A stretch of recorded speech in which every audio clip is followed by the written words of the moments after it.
Hey mama, how's it going? It is Jocelyn here with the Positivity in Pregnancy and Motherhood podcast, and I am excited to talk with you about screen time for the summertime. I imagine your kids are coming home from school, or if you're homeschooling, maybe you shift to a little bit of a different schedule during the summer, and I want to talk a little bit about screen time. Thanks for joining. Hi, I'm Jocelyn, host of the Positive in Pregnancy and Motherhood podcast. I help pregnant women and mothers to find positivity in their season of life through changing their thoughts to work for them and not against them. I help mothers find the small, doable steps in thought and action without making drastic changes to their everyday mom life, and I can help you. Thanks for joining. We are almost to summer. It is almost June, which kind of marks the first of the summer months. And with summer months can come having your kids home more, home from school. And so I wanted to talk about how and why to have a screen-free summer, or at least a mostly screen-free summer. Screen time is highly debatable, and a lot of this episode is going to be my opinion and speaking aloud things I've learned and felt and observed in my motherhood to hopefully help you in your motherhood. And one of those things is when my kids watch screens more often, there actually tends to be more fighting, which is something we don't really want or enjoy in motherhood and in family life, is more fighting. So that is the first reason why it might be useful to have less screen time this summer. Sometimes there can be more fighting.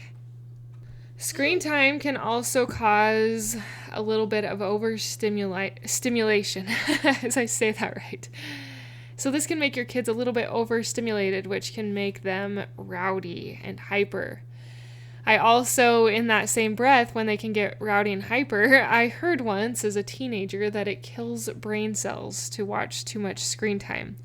And I remember telling my cousin once, as he was playing a lot of screen time, he actually played it all the way to our house, which was like a 4-hour drive, and I just was teasing him hard about this. And the next morning, he ended up pouring milk on his pancakes instead of syrup, and we laughed over the fact that he might have killed too many brain cells the day before.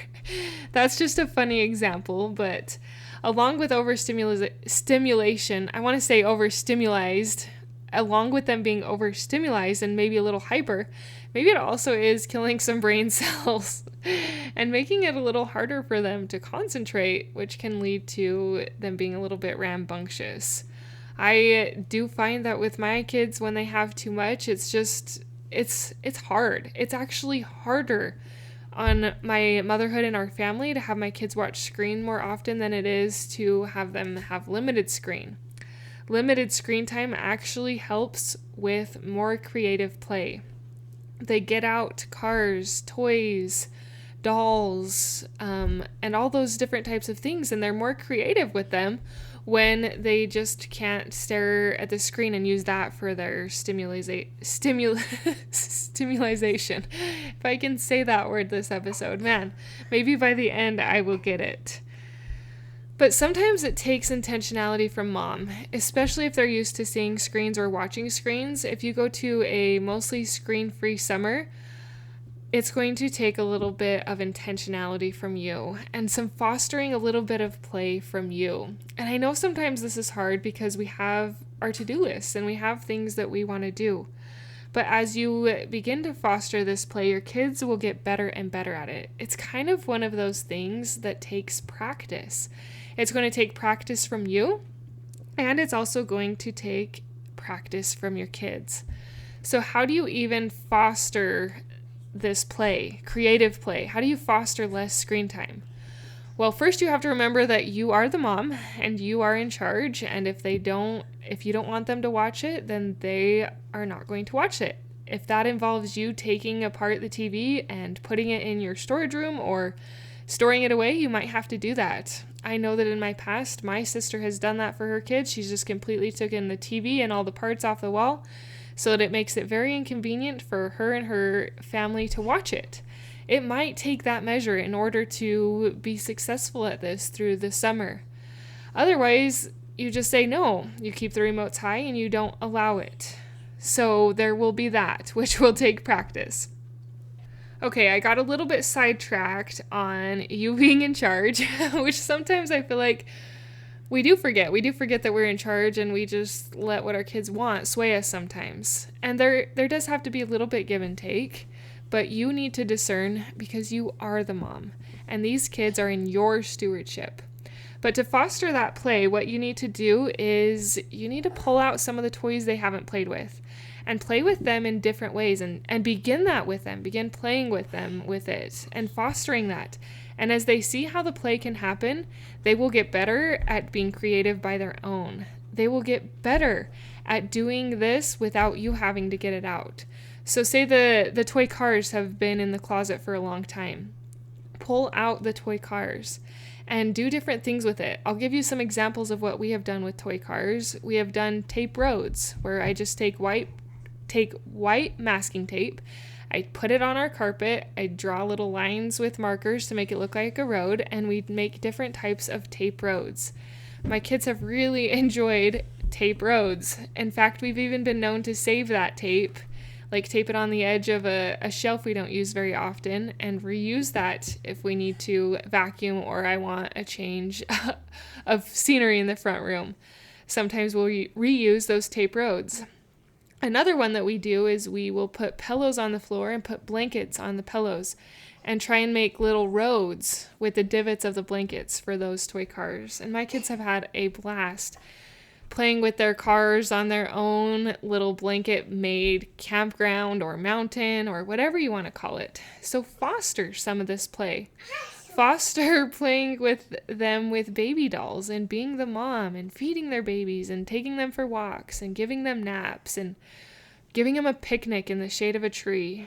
You give that example of what it's like. And I'm sure you'll find that as you do this a little bit over the next few weeks, you will find that they get better at their own creative play. The other thing that can help foster creative play is reading good books and reading wholesome books that can encourage them to want to build like cardboard houses or to play with their dolls because the girl in the book was playing with dolls. But read them good books because this can spark in their imagination things that they want to do and things they want to play outside.